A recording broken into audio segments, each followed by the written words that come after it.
This is CBC Here and Now.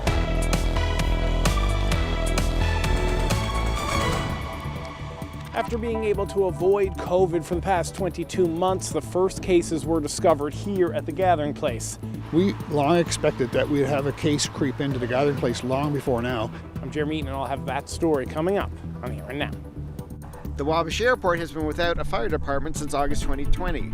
Earlier this month, Chris Busty of the Union of Canadian Transportation Employees wrote a letter to Transport Canada pointing out what he believes are several safety infractions. The constant erosion with regards to the regulations around aircraft firefighting in Canada. I'll have that coming up on Here and Now. A bit of a snowy start to the week. We do have another warm-up on the way for parts of the island. Good evening and welcome to Here and Now. I'm Carolyn Stokes. And I'm Peter Cowan. We start tonight with the latest COVID news. Another person has died because of COVID-19 in the province, and the hospitalizations are at record numbers. The man who died was in his 60s in Western Newfoundland. There are now 21 people in hospital, 5 in critical care, and that is the most ever in the pandemic. There were about 350 new cases announced today, with nearly 2,700 known active cases in the province. Today, the province also announced it is staying in the modified Alert Level 4 for at least another week. Well, there are more than a dozen cases of COVID-19 at the gathering place in St. John's. After nearly 2 years of avoiding an outbreak, the downtown shelter has had to pare down its services and is now telling its volunteers to stay away. Here Now's Jeremy Eaton has that story. In the heart of St. John's, the gathering place found a way to avoid COVID-19 until now. We long expected that we'd have a case creep into the gathering place long before now, and here we are just this past week having our first case within our guest population. The organization's executive director says Eastern Health sent a team in over the weekend to test guests. We now know that there are at least 17 positive or presumptive positive cases. Some employees have been in isolation since late last week. We have employees who are nervous about the circumstances. We had a staff meeting, full staff meeting last night, by Zoom. We had Eastern Health attend and talk about PPE usage and how it happens in healthcare settings and how to apply it here. We are doing our best efforts to support our staff as well. It's a big blow to an already vulnerable group. The gathering place pared down services over Christmas to offer only the essentials. Now, about 250 volunteers aren't even allowed in the building. The population we serve are vulnerable members of society, quite often marginalized members of society. I just feel like we could have done a lot better job of preparing this population for something like this. Community advocate Robin LeGros says her neighbors and friends are guests here. She worries about the close quarters within the 30-bed shelter. We have a situation where there is no plan to get us out of this. We have lineups at shelters now. The shelters are full. Nobody is talking about what we do next. Food is becoming more expensive. People are unable to work. Supports are not in place. Winter's here. Heat bills are up. We have more and more people entering into this system at a time when we have an outbreak. Davis says the organization is constantly in contact with officials at public health. If the screening protocol dictates the person needs to be isolated, they've had a close contact or they have a symptom or whatnot, and we all know the routine of questions that are quite often asked, they're moved to an isolation area that we have set up adjacent to the shelter, and then harm reduction nurses are contacted and they do a further assessment.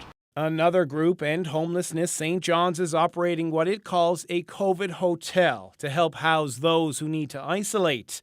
Davis says the system has been set up to ensure no one gets left without a warm place to stay. Jeremy Eaton, CBC News, St. John's.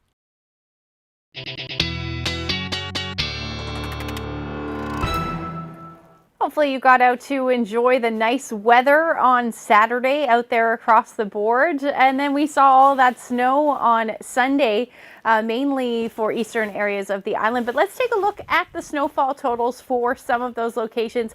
The highest, it looks like, was reported in Brigus, where you saw 24 centimeters of snow. It was very fluffy for a good chunk of the areas. St. John's East saw about 17.8 centimeters, a little bit more in CBS. And then the airport reported just a little bit less than that, 14.4 centimeters. But as you can see, Gander only reported 4 centimeters. So most of that snow for eastern areas of the island. Now we do have another system. That area of low pressure there just to the south is bringing some of this snow right now, but that is going to transition to rain. You can already see those temperatures in St. John's up close to 0. Those temperatures are going to continue to rise tonight. I'll have the full details coming up.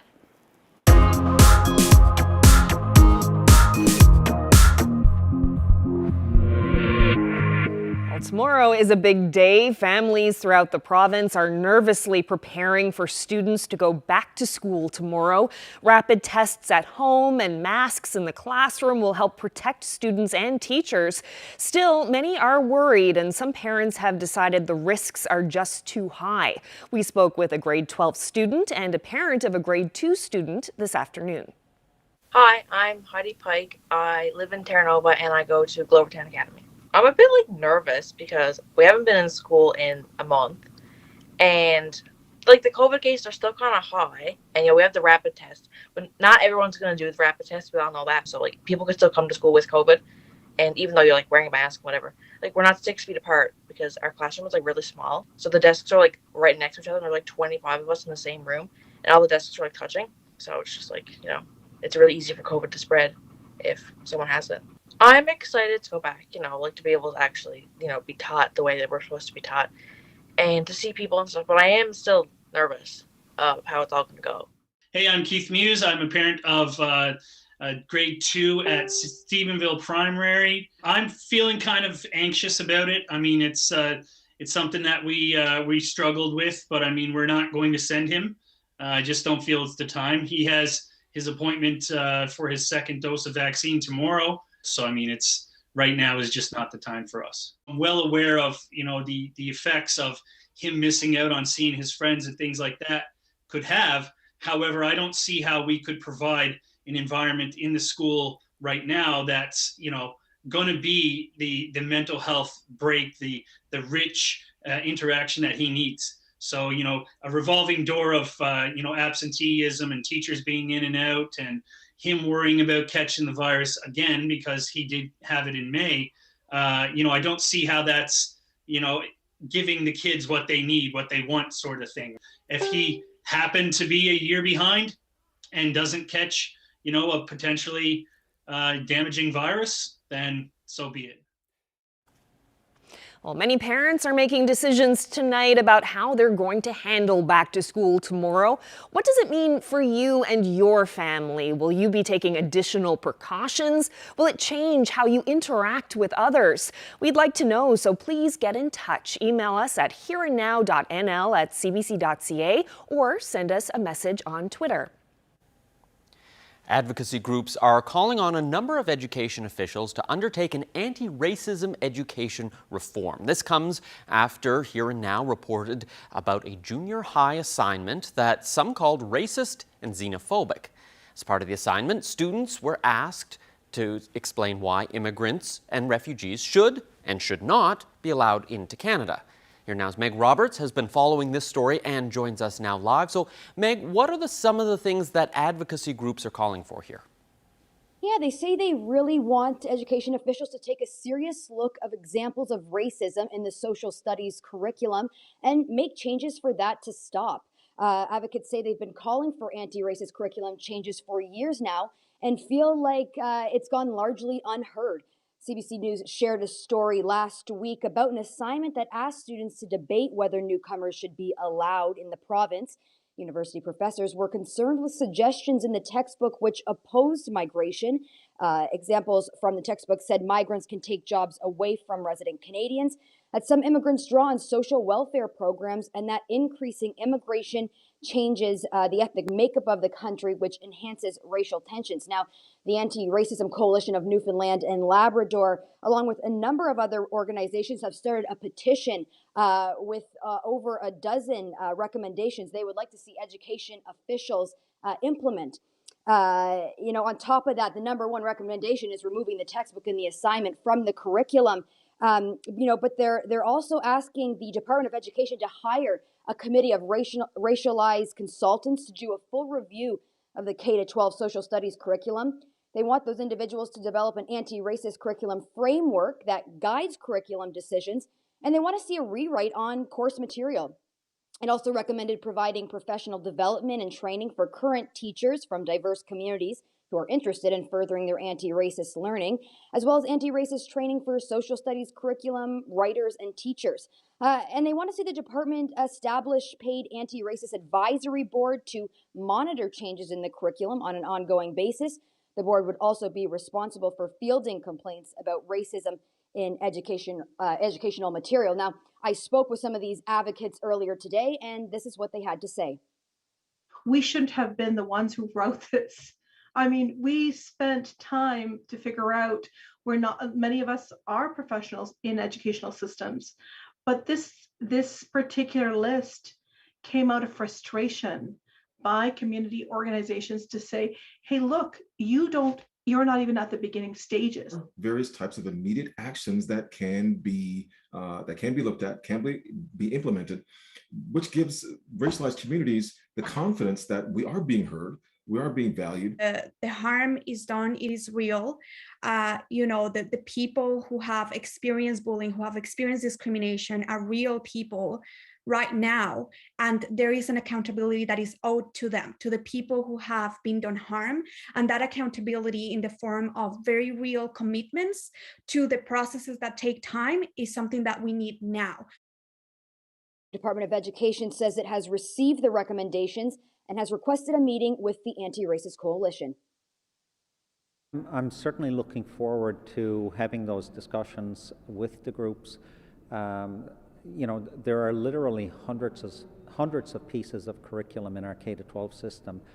So it is an onerous task to go through all of those pieces of curriculum, but there has to be a way that we can work with the groups and, with a committee who have a better understanding of anti-racism and racial issues that can help guide the departments. Now, despite comments the coalition has made about the lack of progress that the Department of Education has done, Osborne said the department is acting and responding. He said just recently they've added 4 pieces of Indigenous material to the curriculum, and that's after consulting and working with the province's Indigenous communities. Reporting live in St. John's, I'm Meg Roberts for Here and Now.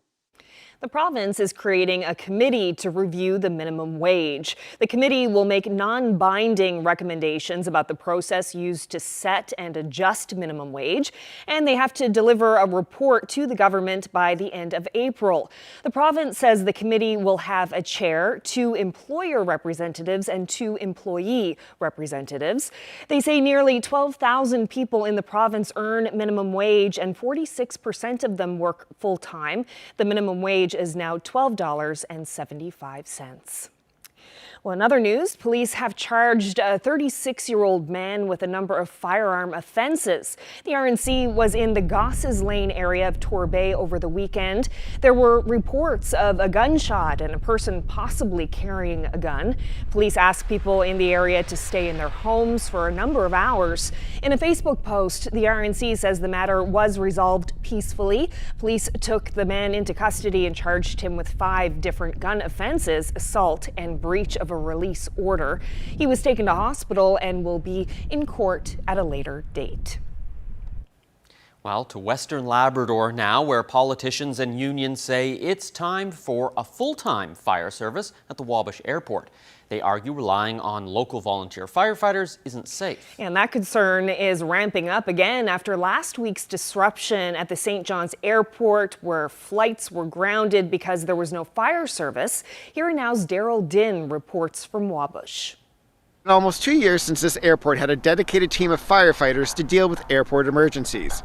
The union that represents the laid-off firefighters says it's time to bring them back. I reached out to Transport both as the regulator of the airport and the operator of the airport to express my concerns. In my opinion, within the regulations, they have an obligation to provide that level of service. Transport Canada removed firefighting service after the number of passengers dropped below 180,000 a year. Below that level, Transport Canada says airports do not need firefighting services. But did they count the numbers correctly? The local MHA doesn't think so. And I do question those numbers even then, because we did see a downturn in the region with Wabush mines closing. But at the same time, it was very evident that there was still a lot of travel into Labrador West.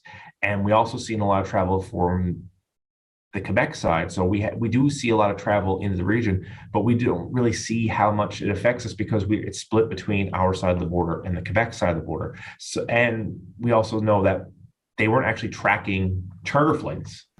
If there was a plane crash, it's local volunteer firefighters who'd respond. But do they have the skills and training? Jordan Brown, who was a volunteer firefighter himself, doesn't think so. No, they're not trained for this. And it was very deceptive of Transport Canada to expect them to be trained or to accept such responsibility.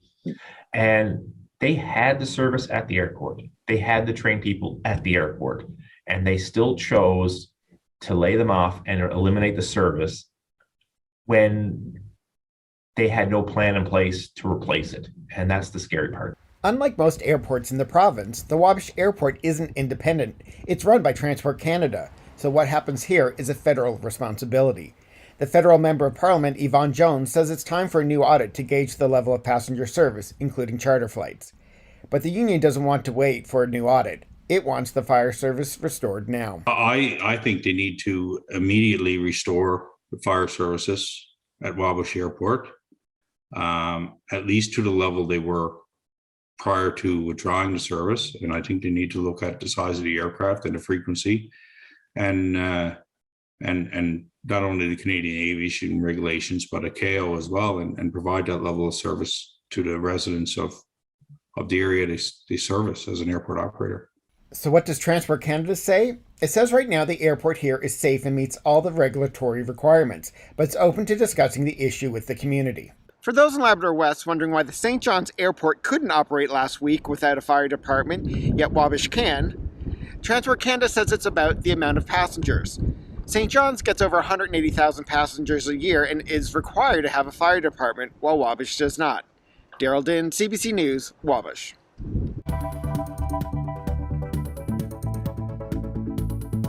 After a nice taste of winter this weekend, unfortunately, there's more rain on the way midweek. I'll have the full forecast when I come back.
Ashley's back with a look at the weather. I got out for a hike early this morning up in the woods, and what a winter wonderland it was out there today. Yeah, it's been a while since we've been able to enjoy some of this winter weather for sure. Not too bad out there again today. Now some flurries flying, but it was a cold start to the day up across Labrador. Again, been gripped within this cold. Let's take a look at those temperatures this morning. Minus 38 in Lab City again this morning. Those temperatures a lot warmer, well, relatively warmer as you head towards Mary's Harbour, Cartwright at around minus 13. Even those low-lying areas through Central saw those temperatures dipping as well, down to the minus teens. Now there is an extreme cold warning in place, Lab City, Churchill Falls, and the Valley. And we're going to see those wind chills dip again tonight down to about minus 45 in some areas. They could dip as low as minus 50 as well. So certainly seeing that cold air for a good chunk of Lab West, and eventually we'll see those wind chill values into the minus 40s even for north coastal areas of the Big Land. Now as we head through the night tonight, there's your temperature, minus 38 again tonight in Lab City. Those winds will be at about 10 to 15 kilometers per hour, hence that wind chill. And then across the island, those temperatures will dip into the minus single digits, Corner Brook, Grand Falls, Windsor. But as you head further east, St. John's, we'll see that temperature actually climb as we head through the night tonight. So taking a look at the current satellite radar, lots of flurry activity for the eastern half of the island, including Bonavista Vista area. But if we zoom in a little bit, you can see that rain-snow line right now flirting with the southern areas, and that will continue to work its way further north as we head through the night tonight, along with those warming temperatures. And Future Tracker and the temperatures will time that out for you. As you can see, some of that flurry activity through Central, the West Coast will eventually end as we get through the night tonight. And pretty much across the board, the temperatures will dip back down again below zero. So everything that does fall will freeze. So expect that for tomorrow morning, especially for the Avalon.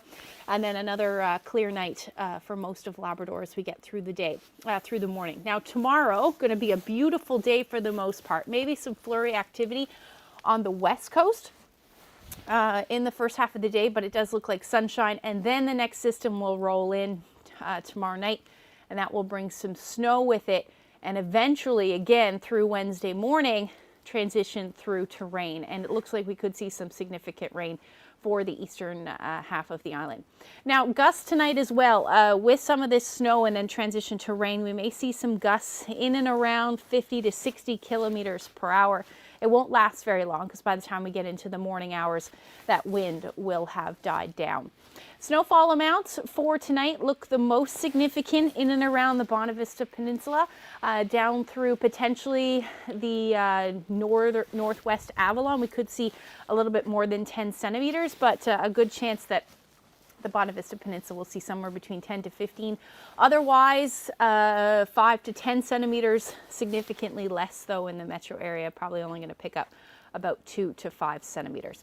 Tomorrow's forecast looking pretty nice. Temperature-wise, will dip back below zero. So again, it'll get a little bit slick out there. The chance of flurries or showers in the morning, and then eventually the clearing skies through the day. And then again, that snow will move in late day. Flurries a story through Gander and Twillingate again in the morning, and then sunshine. Temperatures generally into the minus single digits. Same thing as we head towards the west coast, but those winds are going to shift. When we see that shift in the winds, that's when those temperatures climb. So into the evening hours, we will see that.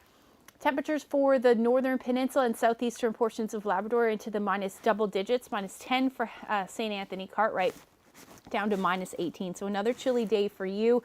And then the cold temperatures will continue up across Labrador as well. A few flurries possible for Happy Valley, Goose Bay at minus 19, but plenty of sunshine for Nain and minus 25. So again, we are in for that warm up on Wednesday. Does look like we could see quite a bit of rain with this one as well. I'll have all the details when I come back. Thanks, Ashley. Well, the number of reported births in Newfoundland and Labrador stayed stagnant last year. And as the CBC's Alex Kennedy reports, experts say that trend could be almost impossible to reverse in the coming years. Last year's stats for hospital births, like the ones that happened here at the Health Sciences Center, look a lot like the year prior, and the year before that. According to the province's Vital Statistics Division, there were more than 3,800 live births last year. That's about 200 more than the year before, which was an all-time low. But higher still are the number of deaths. According to the Harris Center, back in the 1980s, Newfoundland and Labrador had some of the highest fertility rates in the country. But from 91 to 2001, following the collapse of the cod fishery, the population dipped, dropping by about 10%. When your core childbearing population is leaving for an extended period of time, that there definitely starts to factor in on the gross levels. Ward says growing the province's population comes with boosting its fertility rate.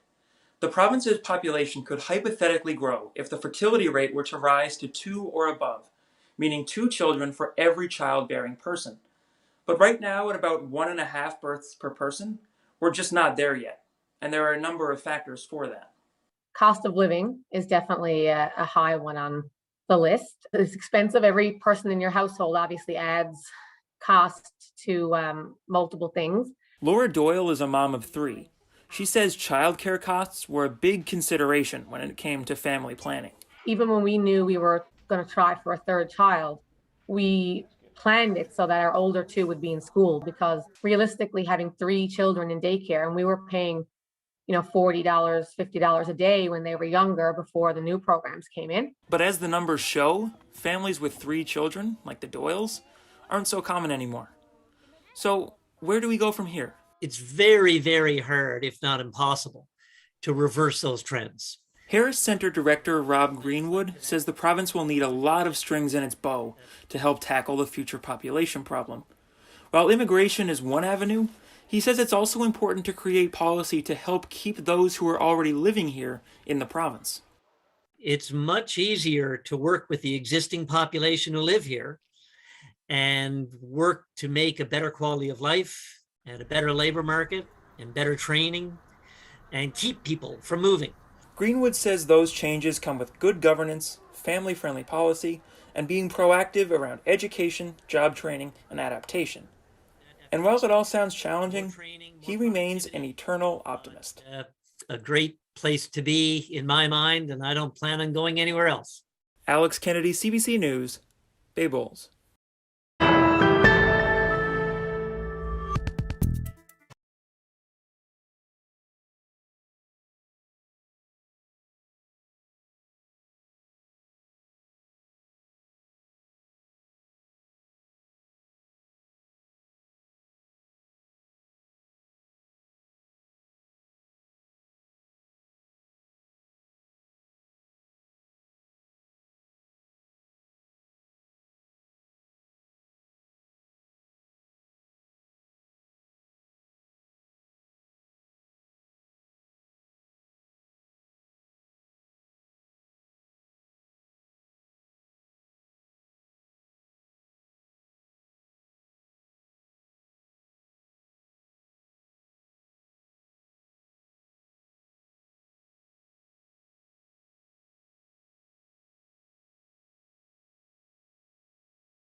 If you feel like your mental health has taken a hit during the pandemic, you're not alone. A recent survey from the Angus Reid Institute found 1 in 3 Canadians say they're struggling with their mental health.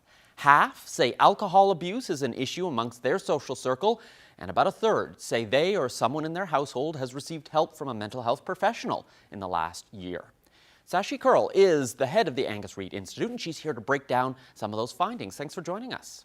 Thanks for having me. First of all, I guess, how surprised were you with these numbers? You know, Peter, I make it a policy never to be surprised by our data because it means you've gone into the process with an expectation of what you're going to find. And I always leave it to Canadians to tell us what's on their minds rather than my presuming what they're going to say.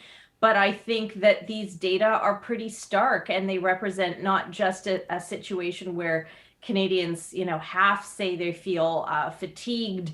2 in 5 talk about feeling frustrated and anxious. It's not just that as a nation, we're not feeling particularly well in terms of our emotional and our mental mindset at the moment. It's that is worsening, and it has worsened, particularly in the last couple of months, and so much of it tied to the Omicron variant. If you think about where we were in October, November of last year, the 4th wave, the Delta variant was starting to subside. Booster shots were already being offered. And there was a sense that a corner had been turned or was turning, and that spring and summer of 2022 was going to be a time when the pandemic was largely behind us rather than in front of us. What's happened in the last 8 weeks is as a people, as a society, imagine you're running a marathon and you think you've got another 5 kilometers to go, but now the race officials have told you not only that it isn't another 5 kilometers, they actually don't know how much longer it's going to be and how much longer you're going to have to keep running. And that's where people are today. How big of a difference are you seeing between different generations when it comes to their mental health? Well, there is no doubt that younger people are reporting not only worse mental and emotional health right now, but also that they're seeing higher levels of their friends and people in their social circle turning to substances to deal with that and to mitigate that. So higher levels of alcohol abuse, higher levels of drug and or other substance abuse that they are noticing among their friends. Half say that they're noticing this, that this is a reality in terms of who they're hanging out with and who they're in touch with. And again, something that isn't improving or staying the same, that they notice that it is worsening. So that is pretty concerning. It's pretty stark. On the other hand, there's perhaps a silver lining around it, because younger people are also reporting that they're much more likely to be talking about these issues with friends and family, and talking about it much more frequently than older Canadians, and particularly older men who are not really talking about it at all. So what we need to understand a little bit more, Peter, is whether older Canadians, and particularly older males, are really doing better, or whether they're just more reticent and less willing to say that they're not doing very well. Because we know that society is changing, and the way we have conversations about these issues are changing. And younger people, I think, have definitely opened up to and been more receptive to talking about these issues, in part because they were brought up in an ecosystem that allows for that much more than people of our parents' generation or our grandparents' generation were able to. With kids going back to school this week, there's been a lot of talk about the mental health of kids and, the effect of online schooling, things like that. But there hasn't been as much attention to the mental health for adults. How much more attention do you think this needs to get from governments? I don't advise governments. I'm sure governments are paying attention to these data and these findings. They should be, because it has an impact on all sorts of things. It will have an impact on people's willingness to continue to follow the rules and follow restrictions that are being set out.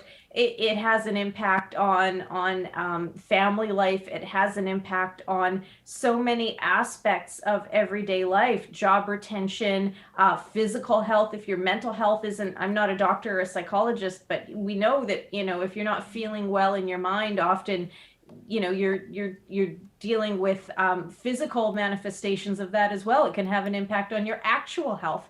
So all of these things are important pieces that that no doubt governments are paying attention to or should be paying attention to.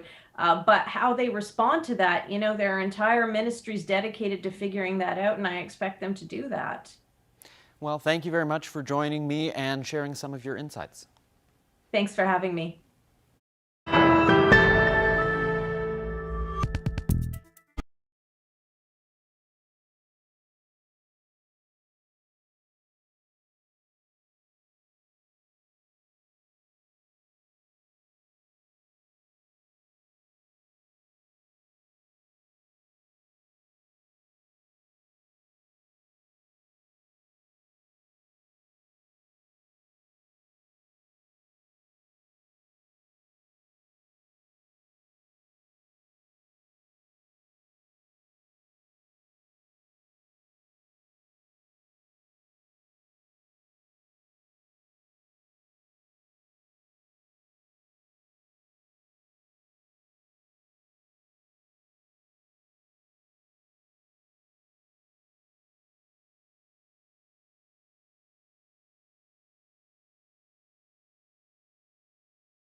The federal government has announced another child care agreement, this time with Nunavut. Prime Minister Justin Trudeau called the $66 million deal a game changer. Affordable, high quality, more spaces, supported educators are only a few years away and getting to work on now. These are things that are going to make a massive difference at a time when we know Canadians are facing rising costs for so many things.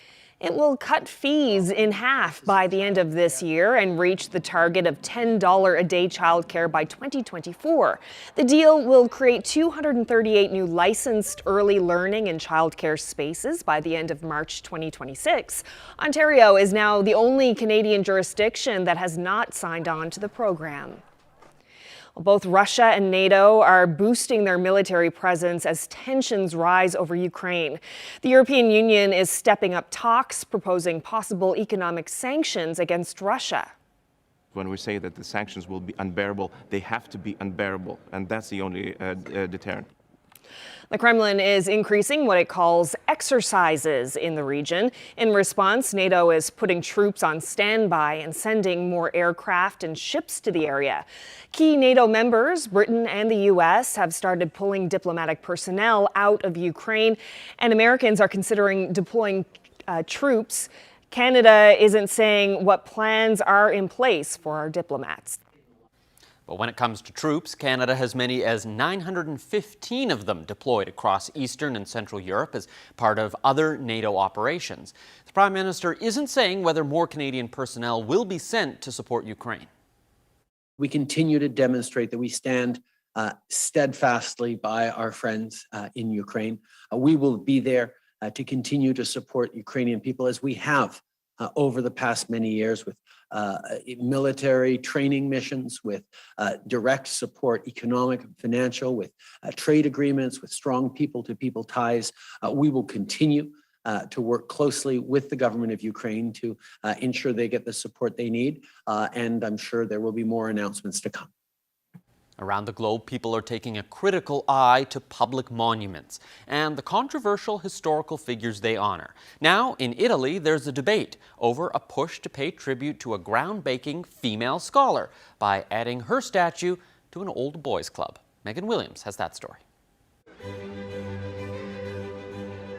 Prato della Valle, a beloved public square in the northern Italian city of Padua, one of the biggest piazzas in all of Europe. Built in the late 1700s with statues of people important to Padua's history, like Galileo.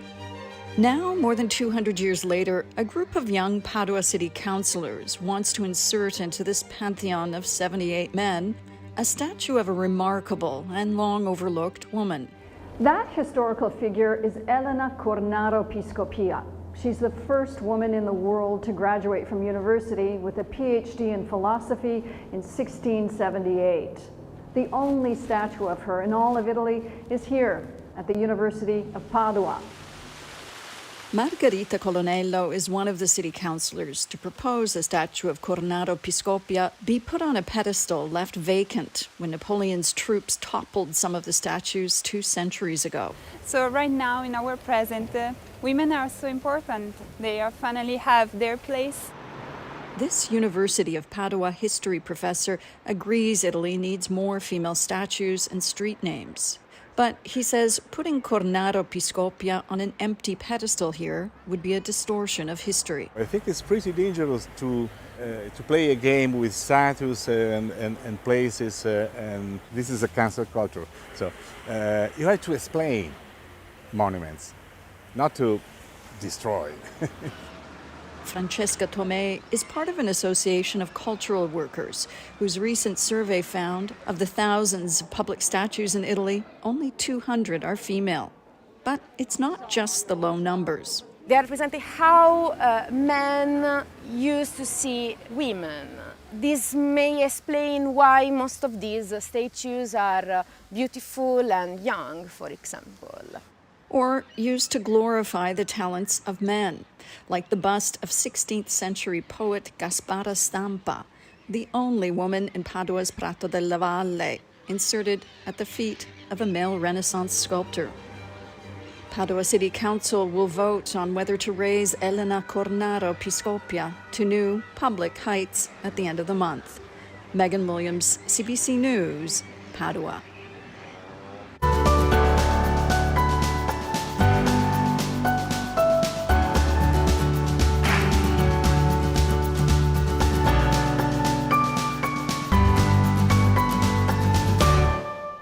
Well, what what do you get when you combine a CFA, a former professional boxer, a nurse, a fitness instructor, and bouncy baby goats? Well, you get this next story about someone who really wants to make you smile. But let's look at those adorable goats first. They're part of a program called The Joy of Goat. It's an online session offered by Lita Mae Button, who moved to Newfoundland from Toronto during the pandemic. And Lita Mae Button joins us now from Northwest Brook near Goobies. Thanks so much for being here. Thank you for having me, Carolyn. So Lita, before we talk about the Joy of Goat program, can you tell us a bit about yourself and how you ended up moving to this province? My family, my father is originally from New Chelsea, just outside of, about 30 minutes outside of Carbonear. And most summers I've visited and grown up in Newfoundland summer holidays. So it's always been a large part, Newfoundland culture has always been a large part of my life and love. And back in 2019, we began planning to move, and we were going to move 2020, my son and I, but then we were going to move 2021, but then COVID hit, and we moved earlier. So he finished grade 12 here, and I switched my business to everything online, and here we are in Newfoundland now. It's one thing to have roots in a place, and it's a whole other thing to pick up your life and move there. So what else is here? I was getting a little bit older, and it's always been a dream of mine to have a farm and fitness retreat, specifically now for people with Parkinson's, because I've been working with them for the last 6 years, because Newfoundland is, like, in my opinion, the best province to do such a thing for older people. So that's essentially in a nutshell why I've moved here. Yeah, well, considering we have the fastest aging population in the country, it definitely makes sense. But why did you choose to focus on helping people with Parkinson's? Well, I nursed for full-time for about 5 years, and I nursed in geriatric mental health and long-term care. And so I saw a lot of dementia, Parkinson's, neurological diseases in geriatrics, and I've always been a firm believer movement is medicine. And I started my own affiliation about 6 years ago, Rocksteady Boxing Toronto. It was a perfect fit because I was a boxer for a number of years, 17 years amateur, 2 years professional. The studies have shown that fighting back with boxing against Parkinson's non-contact program is really improved the quality of life, because right now there is no cure for Parkinson's. So it really helps people give a quality of life right now, either with their medication or without their medication, and helps give support and great connection, connecting support group for them to help maintain a quality of life until there's a cure. Okay, so now we have to get to the goats. Yes. Because rangy in the background for you. Okay, first of all, can you introduce us? Can you tell us the names of your goats? Well, right now what I have on camera here is I have Buddy 1. He's the biggest goat kid out of all of them. And I've got, will you still see me okay? Yeah, absolutely. Okay. His brother, who wants to run away from me now. Buddy 2. Okay, his brother, Buddy 2. They were born on Boxing Day, so they're Boxing Day babies. Buddy 3 is Holly. She's in the pen eating behind there. I can't keep them, so that's why they're Buddy 1, 2, and 3. I have to pass them on to some other loving home by March 1st. And tell us about the Joy of Goat program. It's an online session that anyone can sign up for, parents and their kids, teachers and students. What's it all about? Right now until March 1st, it's 30-minute sessions, just about goat farm education, depending on the age of parents or families who sign up for it. Just giving them like a whole, what kind of, where the goats came from, what they're good for. I wanted to spread like the joy of goat, literally, like to spread joy, happiness, something different to put a smile on people's faces. And then as well as I'm doing a fundraising campaign with it to help get the Button Adventures Farm and Fitness Retreat up off the ground. So I'm just asking for anyone to donate towards that. There's an educational aspect to this, but also a fitness aspect to it too, right? Yes, there is. So there's animal exercises. Did you want to participate a little bit? Holly wants to participate a little bit. Yeah, show us what some of the stuff that you do. Yeah, sure. Okay, that's why I have the mat in behind. So animal exercises, like I'm a firm believer, like I said already, that movement is medicine. So we can do things like frog hops, inchworms, where you're walking it out and you're looking towards anything animal-based. And then there are ape walks. My boot camp ladies will tell you they absolutely love ape walks. Okay, coming over, and you're coming on up, over, coming on up. Well, thank you, Lita Mae Button, for showing us the joy of goat. Good luck with the program, and welcome to Newfoundland. Thank you. Thank you for having me, Carolyn. And I hope it's spreading the joy of goats. I'm so happy that it's given you joy today, and I hope it spreads the joy to everyone else out there, because we all need it that much more now. Absolutely. Thank you so much, Lita. Okay, you're welcome.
This weather update is brought to you by the NL 511 app. Know before you go. Check road conditions, highway cameras, and the provincial plow tracker with the NL 511 app. Ash is back with a look at the long range. Lots of people out enjoying the wintry weather, but that's about to change again, right? We're going to slip back into that pattern we've been seeing, that yo-yoing of temperatures. Yeah, unfortunately, at least we got a little bit of a taste of it. Not saying that all this snow will be gone, because after the weekend, quite a bit of it fell, but it does look like by Wednesday we are going to see that warm up again. Let's take a look at the future tracker. So we'll start to see that snow move in Tuesday night for the west coast and parts of the south coast, but it should transition fairly quickly by Wednesday morning right along the coast. And at this point, the eastern half of the island will transition through to rain. A little bit of a disagreement on exactly the track, but at this point, that's what it's looking like, and they could be heavy at times. The showers could be heavy at times through the day on Wednesday. Most will see that transition back to snow Wednesday night, especially for eastern Newfoundland, but temperatures for most should hover in and around the single digits. 3 to 5 degrees. That temperature for Port aux Basques, you'll see your overnight temperatures above zero, but then they'll drop pretty quickly through the afternoon. And then up across Labrador, again, you sit this one out, except for the southeast where you'll see a few flurries, but overall those temperatures will be chilly again. Minus 26 for Nain, and that temperature is supposed to be minus 22 for Lab City. Don't get too excited about those warm temperatures there, but as we head into Wednesday night into Thursday, things will be again fairly quiet to start. A few flurries Thursday morning, and then a ridge of high pressure will move in, so it will quiet things out. And then a few flurries possible for Lab West as the day goes on, later on in the day, I should say. So temperatures back down again, minus 3 for St. John's, minus 7 for Corner Brook, and then into the minus 20s again for Labrador. Cartwright should hover in and around there. A bit of a warm up for Happy Valley Goose Bay at minus 12 through the afternoon on Thursday. Now after that, after we see that dip again, looks like we'll flirt with the 0 degree mark by Friday and Saturday. Calming down though, some cloudy conditions for Saturday, and then a mix of sun and cloud for Friday. Now for central Newfoundland, the potential again to see another warm up for the weekend. So 2 to 3 degrees and a brief period of rain as well through there. Then for eastern Labrador, you're looking at flurries on Saturday, and then this flurry activity will continue again for Lab West. Wanted to share this photo. Flat calm at Kitty Vitty Lake. Maxine Brown shared that great shot with us, and if you have any weather photos, send them to nlphotos@cbc.ca. What a great shot. Well, as we mentioned earlier, tomorrow is going to be a big day for many families in the province, because tomorrow is back to school for K-12 students, and we want to hear from you. What does this move mean for you and your family? Will you be taking additional precautions? Will it change how you interact with others? We'd like to know, so please get in touch. Yeah, you can email us herenow.nl@cbc.ca. Send us a message on Twitter as well. I'm at Peter CBC. Okay. Well, that's it for us. Yeah, big day tomorrow, and then we're going to be getting another briefing this week, right, Peter? Yeah, so we are expecting a briefing to come on Wednesday, and we did. A lot of people wondered whether there'd be a briefing today, because today was the day to review those alert level changes. But as we expected, no change to the alert levels today, so that just came out in a news release. Instead, we're told Dr. Janice Fitzgerald will give us an update on Wednesday on all the latest pandemic measures, and by then kids will be back in class for at least a day and a half or so. Yeah, lots to look out for over the next few days. That's it for us, everyone. Thank you so much for joining us. Have a good night.